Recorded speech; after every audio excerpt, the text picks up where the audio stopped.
Hi friends, welcome to my channel. First time ನನ್ನ channel ನೋಡ್ತಾ ಇದ್ದರೆ ಸಬ್ಸ್ಕ್ರೈಬ್ ಮಾಡ್ಕೊಳ್ಳಿ ಫ್ರೆಂಡ್ಸ್. ಈ ವಿಡಿಯೋ ಇಷ್ಟ ಆದರೆ ಒಂದು ಲೈಕ್ ಕೊಡಿ. ಇವತ್ತೇನಪ್ಪ ಅಂದರೆ ಇವಾಗ ವರ್ಕ್ ಆಗಿರೋಂಥ ಬ್ಲೌಸ್ಗಳಿಗೆ ಕ್ಯಾನ್ವಾಸ್ ಹಾಕಿರ್ತೀವಿ.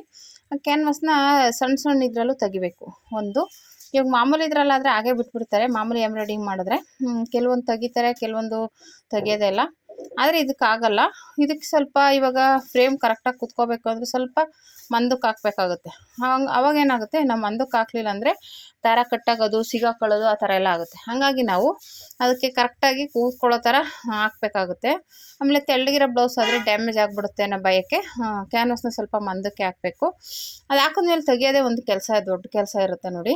ಅದು ಗ್ರ್ಯಾಂಡ್ ವರ್ಕ್ ಹಾಕಿದ್ರೆ ಆ ಸಣ್ಣ ಸಣ್ಣ ಒಲ್ಲೆಲ್ಲ ಅದು ಕ್ಯಾನ್ವಾಸ್ ಇರುತ್ತೆ, ಅದನ್ನೆಲ್ಲ ತೆಗಿಬೇಕು. ಅದನ್ನೇ ಇವಾಗ ತೆಗಿತಾ ಇದ್ದೀನಿ ನೋಡಿ. ಅದನ್ನು ತೆಗಿಯೋಕ್ಕೆ ತುಂಬ ಟೈಮ್ ತೊಗೊಳುತ್ತೆ. ನೋಡೋರಿಗೆ ಅಯ್ಯೋ ಏನಕ್ಕೆ ಅಷ್ಟೊಂದು ಅಮೌಂಟ್ ತೊಗೋತಾರೆ, ಇವಾಗ ನೋಡಿ ಅದನ್ನು ಕ್ಲೀನ್ ಮಾಡೋ ಅಷ್ಟೊತ್ತಿಗೆ ತುಂಬ ಟೈಮ್ ತೊಗೊಳುತ್ತೆ. ಅಷ್ಟರಲ್ಲಿ ಒಂದು ಬ್ಲೌಸ್ 2 ಬ್ಲೌಸೇ ಸ್ಟಿಚ್ ಮಾಡ್ಬೋದು. ಓಕೆನಾ? ಅಲ್ಲಿಗೆ ಸುಮ್ಮನೆ ಒಂದು ಬ್ಲೌಸ್ ಅಂತಲೇ ಇಟ್ಕೊಂಡ್ರು ಒಂದು ಬ್ಲೌಸ್ಗೆ ಅಟ್ಲೀಸ್ಟ್ ಕಡಿಮೆ ಅಂದರೂ ಒಂದು 300 ರೂಪಾಯಿ ಅಂತಲೇ ತೊಗೊಳ್ಳಿ. 300-350 ರೂಪಾಯಿ ಅಂದ್ರೂ ಎಷ್ಟಾಯಿತು ಅಮೌಂಟು ಅಲ್ವಾ? ಹಂಗಾಗಿ ಅಲ್ಲಿಗೆ ಅಡ್ಜಸ್ಟ್ ಆಗುತ್ತೆ. ಆಮೇಲೆ ಕೆಲವ್ರಿಗೆ ಬೆಂಗಳೂರಲ್ಲಿ ಎಷ್ಟು ಅಮೌಂಟ್ ತೊಗೋತಾರೆ ಅಂತಲೇ ಗೊತ್ತಿರೋದಿಲ್ಲ. ಆಮೇಲೆ ಹಳ್ಳಿ ಕಡೆದೊಂದು ಗೊತ್ತಿರುತ್ತೆ.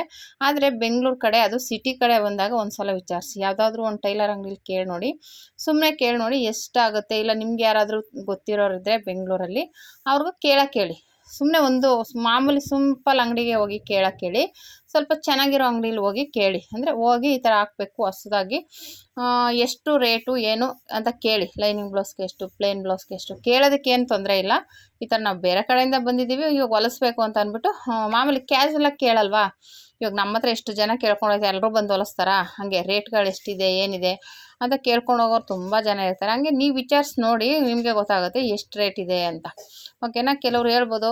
ಆಮೇಲೆ ಇನ್ನೊಂದು ಏನಪ್ಪ ಅಂದರೆ, ಬೆಂಗಳೂರಲ್ಲಿ ಕಡಿಮೆ ಅಂದ್ರೂ ಇವಾಗ ನಾನು ತೊಗೊಳ್ಳೋದೆ 350. ಇನ್ನೂ ಚೆನ್ನಾಗಿ ಇದು ನಮ್ಮ ಏರಿಯಾದಲ್ಲಂತೂ ಇನ್ನೂ ಚೆನ್ನಾಗೇ ಇದೆ. ಯಾಕೆಂದರೆ ಅದಕ್ಕೆ ಸುಮಾರು ಕಡೆಯಿಂದ ಬಂದು ಇಲ್ಲೇ ಅಂಗಡಿ ಮಾಡ್ತಾರೆ. ಒಂದಿಷ್ಟು ಅಗಲ ಜಾಗ ಸಿಕ್ಕಿದ್ರೂ ಸಾಕು, ಅದನ್ನೇ ಟೈಲರಿಂಗ್ ಶಾಪ್ ಮಾಡ್ಕೋತಾರೆ. ಓಕೆನಾ? ಇಲ್ಲಿ ನಾನಿರೋ ಇದರಲ್ಲೇ ಸುಮಾರಾಗಿ ಹುಡ್ಕೋತೀನಿ ಅಂದರೂ ಹೆಚ್ಚು ಕಡಿಮೆ ಒಂದು 25-30 ಅಂಗಡಿಗಳು ಸಿಗುತ್ತೆ ನಾನಿರೋ ಏರಿಯಾದಲ್ಲಿ. ಸುತ್ತಮುತ್ತ ದೂರ ಅಲ್ಲ. ಇವಾಗ ಡೌನ್ಗೆ ಹೋದರೆ ಈ ಕಡೆ ಡೌನ್ ನಾವು ಮಧ್ಯದಲ್ಲಿದ್ದೀವಿ. ಹಾಗೆ ಹಿಂದೆ ಮುಂದೆ ಪಕ್ಕ ಹೋದರೆ ಹೆಚ್ಚು ಕಡಿಮೆ 30 ಅಂಗಡಿವರೆಗೂ ಸಿಗುತ್ತೆ. ಅದ್ರ ಮೇಲೂ ಇರ್ಬೋದು ನನಗೆ ಗೊತ್ತಿಳಿದ ಮಟ್ಟಿಗೆ. ಓಕೆನಾ? ಅಷ್ಟು ದೂರಕ್ಕೂ ಒಂದೊಂದು ಅಂಗಡಿ ಇಟ್ಟಿದ್ದಾರೆ. ಅದು ರೇಟ್ಗಳೇನು ಕಡಿಮೆ ಇಲ್ಲ. ಓಕೆನಾ? ನೀವು ಅನ್ಕೋಬೋದು, ಅಯ್ಯೋ ಇಷ್ಟೊಂದು ಟೈಲರ್ ಅಂಗಡಿಗಳಿದೆ, ಕಡಿಮೆಗೆ ಹೊಲ್ಕೊಟ್ಬಿಡ್ತಾರೆ ಅಂತ ಅನ್ಕೋಬೋದು. ಎಲ್ಲೋ ಒಬ್ಬೊಬ್ರು ಹೊಲಿಬೋದು. ಆದರೆ ಬೋಟಿಕ್ಗಳಲ್ಲಿ ಕಡಿಮೆ ಮಾಡಲ್ಲ.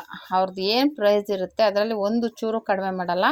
ಅಕಸ್ಮಾತ್ ಇವಾಗ ನೀವು ಮಾಮೂಲಿ ಅಂಗಡಿಗೆ ಇವಾಗ ನಮ್ಮ ಅಂಗಡಿಲೇ ತೊಗೊಳ್ಳಿ. ಉದಾಹರಣೆಗೆ ನಮ್ಮ ಅಂಗಡಿಲೇ ಬರ್ತೀರಾ, ಇವಾಗ ಡಿಸೈನ್ ಹೇಳ್ತೀರಾ, ಹೇಳಾದ್ಮೇಲೆ ಏನಂತೀರಾ, ಒಂದು ಟ್ಯಾಗ್ ಇಟ್ಟುಬಿಡಿ, ಇದೊಂದು ಟ್ಯಾಗ್ ಇಟ್ಟುಬಿಡಿ ಅಂತೀರ.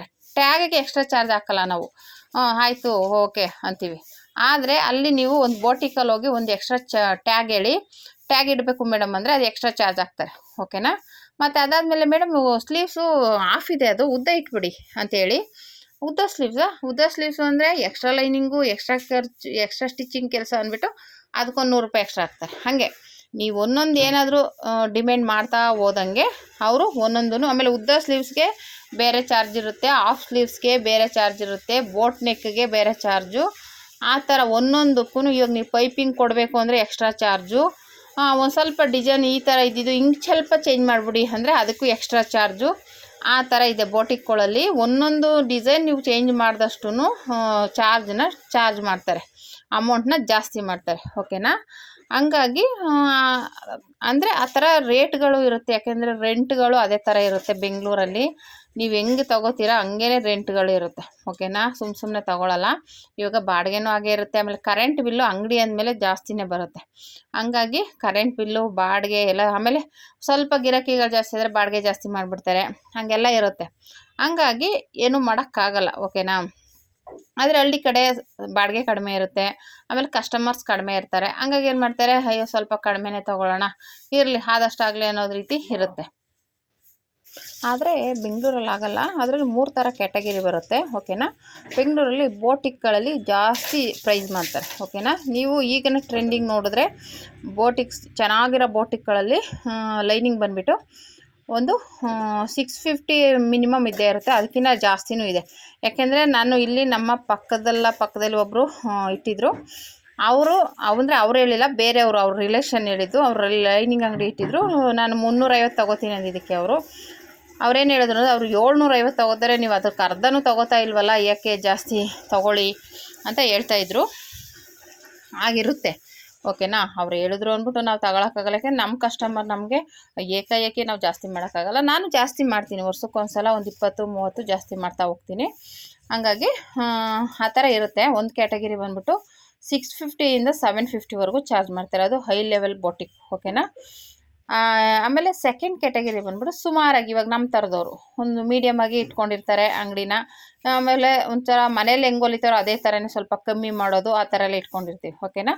ಮನೇಲಿ ಮಾಡೋರು ಇನ್ನೂ ಸ್ವಲ್ಪ ಇದಾಗಿ, ನಾವು 350 ಆದರೆ ಒಂದು 250 250ರಿಂದ 300 ರೂಪಾಯಿ ಚಾರ್ಜ್ ಮಾಡ್ತಾರೆ. ಮನೇಲಿ ಇರೋರು ಏನು ಕಡಿಮೆ ಏನಿಲ್ಲ, 250ರಿಂದ 300 ರೂಪಾಯಿ ಚಾರ್ಜ್ ಮಾಡ್ತಾರೆ, ಓಕೆನಾ. ಇವಾಗ ನಮ್ಮಂಥವ್ರು 350 ರೂಪಾಯಿ. ಇನ್ನೂ ಚೆನ್ನಾಗಿರೋದು ಎಷ್ಟು 650ರಿಂದ 750 ಚಾರ್ಜ್ ಮಾಡ್ತಾರೆ, ಓಕೆನಾ.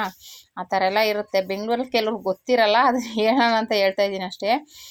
ನೀವು ಹಳ್ಳೀಲಿ ಕೆಲವ್ರು ಸಿಟಿಯಲ್ಲಿ ಇರೋರು ಹಳ್ಳೀಲಿ ಹೋಗಿ ಹೊಲಿಸ್ಕೋತಾರೆ. ಏನಕ್ಕಪ್ಪ ಅಂದರೆ ಇಲ್ಲಿ ಒಂದು ಬ್ಲೌಸ್ ಹೊಲ್ಸೋ ಕೂಲಿಗೆ ಅಲ್ಲಿ ಡಿಸೈನ್ ಎಲ್ಲ ಹೊಲ್ಸ್ಕೊಂಡ್ಬಿಡ್ಬೋದು, ಅಷ್ಟು ಇದಿರುತ್ತೆ. ಹಂಗನ್ಬಿಟ್ಟು ಇವರೇನು ಭಾರಿ ಚೆನ್ನಾಗಿ ಟೈಲರ್ಗಳಲ್ಲಿ ಇದಾಗುತ್ತೆ ಅಂತ ಅಂದ್ಕೋಬೇಡಿ.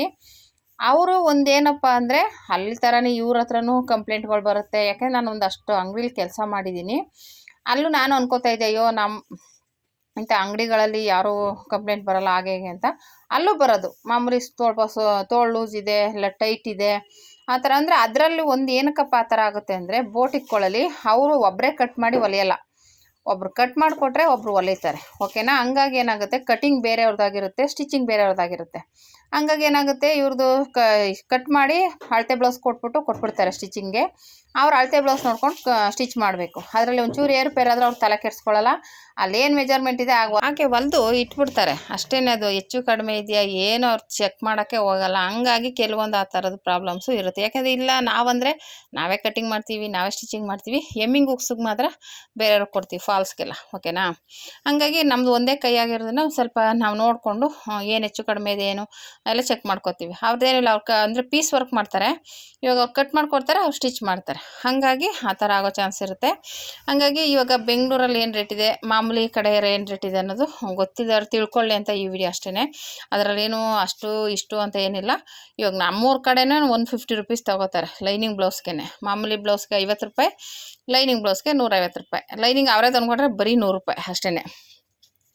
ಅದು ಸ್ವಲ್ಪ ಚೆನ್ನಾಗಿರೋ ಟೈಲರ್ಸ್ಗಳಾದರೆ ಡಿಸೈನ್ಸ್ ಎಲ್ಲ ಕೇಳಿದ್ರೆ ಸ್ವಲ್ಪ ಜಾಸ್ತಿ ತೊಗೋತಾರೆ. ಮಾಮೂಲಿ ಟೈಲರ್ಸ್ಗಳಾದರೆ ಅಷ್ಟೇ 150 ರೂಪಾಯಿಗಿಂತ ಜಾಸ್ತಿ ತೊಗೊಳ್ಳಲ್ಲ. ಹಂಗಾಗಿ ಅಷ್ಟು ಕಡಿಮೆ ಇದೆ. ನಾವಂಥದ್ದು 350 ರೂಪಾಯಿ ಅಂದರೆ 2 ಬ್ಲೌಸ್ ಹೊಲಿತೀವಿ, ಓಕೆನಾ. ಒಂದು ಬ್ಲೌಸು ಅವರು 2 ಬ್ಲೌಸ್ ಹೊಲಿಯೋದು ನಾವು ಒಂದು ಬ್ಲೌಸಲ್ಲೇ ತೊಗೋತೀವಿ 350 ರೂಪಾಯಿಗೆ, ಆ ಥರ ಇರುತ್ತೆ. ಹಂಗಾಗಿ ಏನೂ ಮಾಡೋಕ್ಕಾಗಲ್ಲ. ಸಿಟಿಗೆ ಹೋಗುತ್ತೆ, ಆಮೇಲೆ ಸಿಟಿ ಕಡೆ ಪ್ರತಿಯೊಂದು ಕೊಂಡಬೇಕು, ಪ್ರತಿಯೊಂದಕ್ಕೂ ಚಾರ್ಜ್ ಇರುತ್ತೆ. ಹಳ್ಳಿ ಕಡೆ ಆದರೆ ಸ್ವಲ್ಪ ಆ ಕಡೆ ಮೇಲೆ ರೇಟ್ಗಳಾಗಲಿ ಎಲ್ಲ ಸ್ವಲ್ಪ ಒಂಚೂರು ಸಿಟಿಗಿಂತ ಹೋಲಿಸ್ಕೊಂಡ್ರೆ ಸ್ವಲ್ಪ ಕಡಿಮೆ ಇರುತ್ತೆ. ಅದಕ್ಕೋಸ್ಕರ ನಾವು ಸಿಟಿದು ಆ ಥರ ಇರುತ್ತೆ, ಹಳ್ಳಿದು ಈ ಥರ ಇರುತ್ತೆ, ಓಕೆನಾ. ಹಂಗಾಗಿ ಇವಾಗ ನಾನು ಯಾಕೆಂದರೆ ಹಳ್ಳಿಲೂ ಕೆಲಸ ಮಾಡಿದ್ದೀನಿ, ಅಲ್ಲೂ ಒಂದಷ್ಟು ಬ್ಲೌಸ್ಗಳು ಸ್ಟಿಚ್ ಮಾಡಿದ್ದೀನಿ. ನಾನು ಸ್ಟಾರ್ಟಿಂಗ್ ಊರಲ್ಲಿ ಹೊಲಿತಾ ಇದ್ದೆ, ಅಲ್ಲೇ ಹೊಲಿದು ಒಂದಷ್ಟು ಆದಮೇಲೆ ಮದುವೆ ಆದಮೇಲೆ ನಾನು ಬಂದು ಅದನ್ನು ಹಂಗೆ ಕಂಟಿನ್ಯೂ ಮಾಡಿದೆ, ಓಕೆನಾ. ನಾನು ಹೊಲಿದಾಗ ಕಡಿಮೆ ಅಂದ್ರೂ 12 ರೂಪಾಯಿ ಇತ್ತು ಬ್ಲೌಸ್ಗೆ, ಓಕೆನಾ. 12, 15, 25 ಹಂಗೆ ಆಗಿ ಇವತ್ತಿಗೆ 350 ರೂಪಾಯಿ ಅಂದರೆ ಲೆಕ್ಕ ಕೊಡಿ. ಹೆಚ್ಚು ಕಮ್ಮಿ 25 ವರ್ಷದ್ದು ಎಕ್ಸ್ಪೀರಿಯೆನ್ಸು ಅಂತಲೇ ಹೇಳ್ಬೋದು, ಓಕೆನಾ.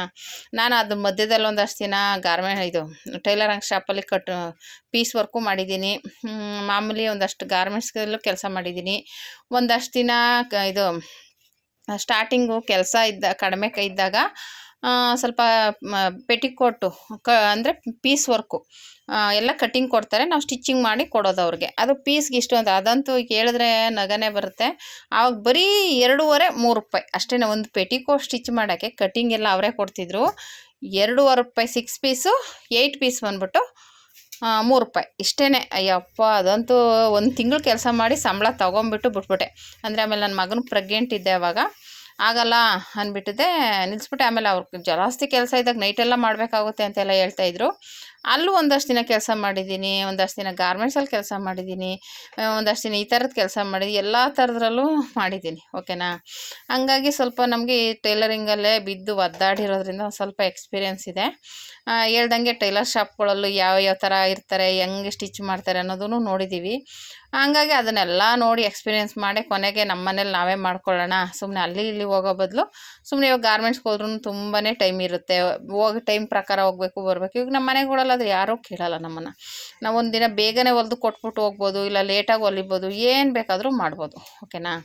ಆ ಥರ ಹಂಗಾಗಿ ಅದಕ್ಕೋಸ್ಕರ ಜಾಸ್ತಿ ಜನ ಟೈಲರಿಂಗ್ ಕೆಲಸನೇ ಆರಿಸ್ಕೋತಾರೆ. ಏನಕ್ಕಪ್ಪ ಅಂದರೆ ಮನೆ ಕೆಲಸನೂ ಮಾಡ್ಕೋಬೋದು, ಮಕ್ಕಳು ನೋಡ್ಕೋಬೋದು, ಮನೇಲಿ ವಯಸ್ಸಾಗಿರೋರಿದ್ದರೆ ವಯಸ್ಸಾಗಿರೋರಿದ್ದರೆ ನೋಡ್ಕೋಬೋದು.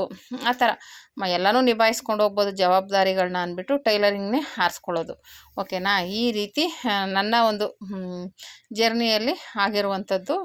ಹಂಗಾಗಿ ಒಂದಷ್ಟು ದಿನ ಹಳ್ಳಿಲೂ ಕೆಲಸ ಮಾಡಿದ್ದೀನಿ, ಸಿಟಿಲೂ ಕೆಲಸ ಮಾಡಿದ್ದೀನಿ, ಎಲ್ಲ ಕಡೆನೂ. ಆಮೇಲೆ ಇನ್ನೂ ಒಂದೇನಪ್ಪ ಅಂದರೆ ಹಳ್ಳಿ ಕಡೆ ನಾನು ಜಮೀನು ಕೆಲಸನೂ ಮಾಡಿದ್ದೀನಿ. ನಾವು ಹಸು ಸಾಕಿದ್ವಿ, ಮೇಕೆ, ಕೋಳಿ ಎಲ್ಲನೂ ಸಾಕಿದ್ವಿ. ಹಂಗಾಗಿ ನಾವು ಒಂದಷ್ಟು ದಿನ ಇದಕ್ಕೂ ಹೋಗಿದ್ದೀನಿ. ಜಮೀನು ಕೆಲಸ ಅಂದರೆ ಭತ್ತ ಕುಯ್ಯೋದಾಗಲಿ, ಹುಲ್ ಕುಯ್ಯೋದಾಗಲಿ, ಪ್ರತಿಯೊಂದು ಮಾಡಿದ್ದೀನಿ. ಕಳೆ ಕೀಳೋದಾಗಲಿ, ಕಬ್ಬು ಕಡಿಯೋದಾಗಲಿ, ಎಲ್ಲ ಥರದ್ದು ಎಕ್ಸ್ಪೀರಿಯೆನ್ಸು ಮಾಡಿ ಅದಕ್ಕೋಸ್ಕರ ನಾವು ಸ್ವಲ್ಪ ಸ್ಟ್ರಾಂಗ್ ಲೇಡಿ ಅಂತಲೇ ಹೇಳ್ಬೋದು. ಯಾರಾದರೂ ಏನಾದರೂ ಅನ್ಬೋದು, ಆದರೆ ಸ್ವಲ್ಪ ಸ್ಟ್ರಾಂಗ್ ಲೇಡಿ ಅಂತಲೇ ಹೇಳ್ಬೋದು. ನನಗೆ ಅಂತೂ ಹೆಮ್ಮೆ ಇದೆ. ಯಾಕೆಂದರೆ ನಾವು ಇಷ್ಟು ಕೆಲಸನೆಲ್ಲ ಮಾಡಿ ಎಕ್ಸ್ಪೀರಿಯೆನ್ಸ್ ಮಾಡಿ ಇವತ್ತೊಂದು ಜೀವನ ಕಟ್ಕೊಂಡಿದ್ದೀವಿ ಅಂತ ಅಂದರೆ ಅದಕ್ಕೆ ನಮಗೆ ನಾವೇ ಹೆಮ್ಮೆ ಅಂತ ಅನಿಸುತ್ತೆ. ನಮ್ಮನ್ನು ನೋಡಿ ಬೇರೆಯವ್ರು ಕಲಿಬೇಕು. ಓಕೆನಾ. Thank you for watching.